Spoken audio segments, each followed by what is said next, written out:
It's one of those movies, it's very exciting. It's just like crazy stuff that you've never seen before, and somebody might not have the taste for it, but they won't forget it. Like, they'll be talking about it 3 weeks from now, you know what I mean?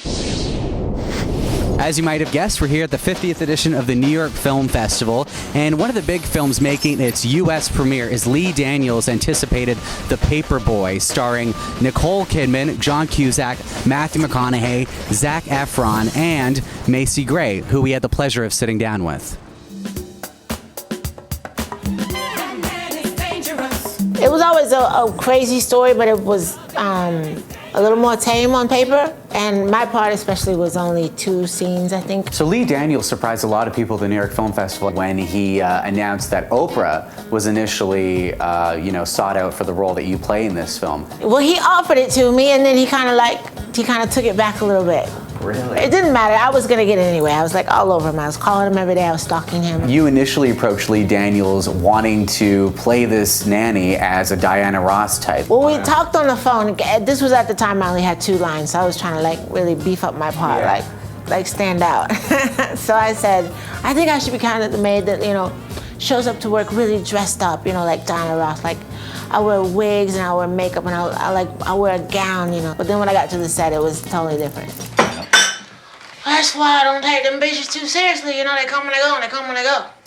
So you and Zac Efron really formed the heart of the film. I really, really want to know how you two formed that bond initially.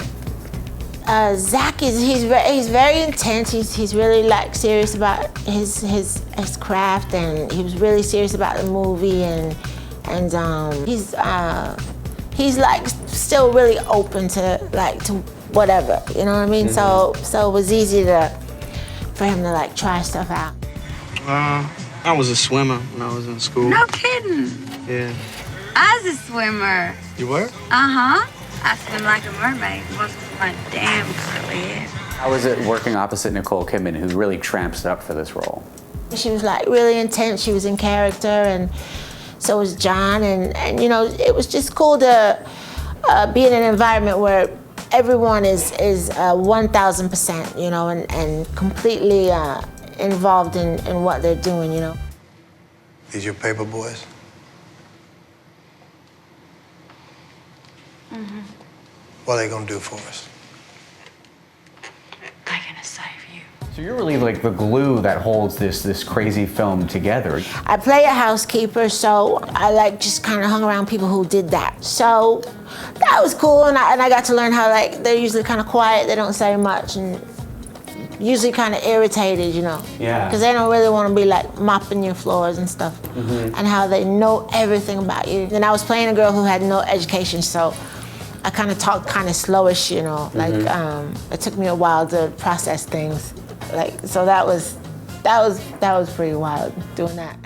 So I'm curious, what do you get from acting that you don't get from music? It's a completely different experience. It's a lot more collaborative. You can make a record by yourself. I can't imagine that you can make a film by yourself. But the process is fun, I think, getting there. The records are really kind of automatic to me at this point. Mm-hmm. I could sing, I'll probably be singing I'll be dead in my casket, and I could still sing.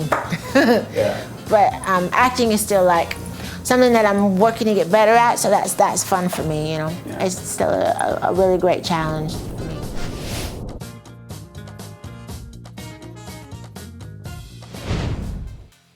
Be sure to check out J.B. Smooth's passionate review of the new movie Alex Cross, which he has not seen, and get an exclusive in-depth examination into Devin Faraci's major ass-whooping at this year's Fantastic Fest.